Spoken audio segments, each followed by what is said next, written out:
prossimo incontro.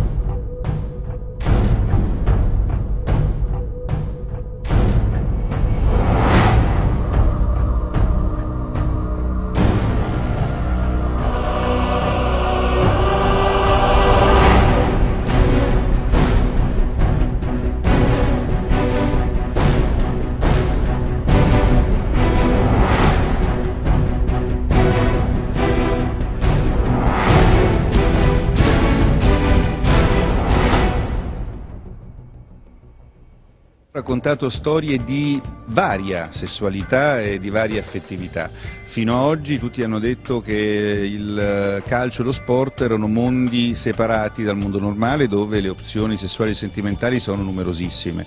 Invece, per qualche strana ragione, si pensava o si diceva che nel mondo dello sport e del calcio ci fosse solo quella eterosessuale.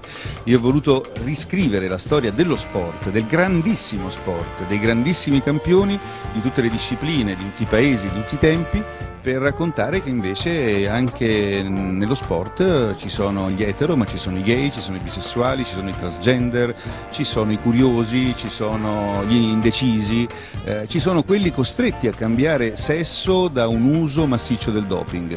Ovviamente il doping fa sempre male, ma non ci dicono mai che oltre agli altri danni c'è anche il danno che è stato imposto a quegli atleti, soprattutto del mondo dell'Europa comunista, che hanno dovuto addirittura cambiare sesso per un bombardamento di ormoni che hanno subito direttamente dai medici sportivi e dalle federazioni sportive. Quindi è una storia nuova dello sport, che è piena di amore per lo sport e di amore per l'amore, di tutti i tipi di amore.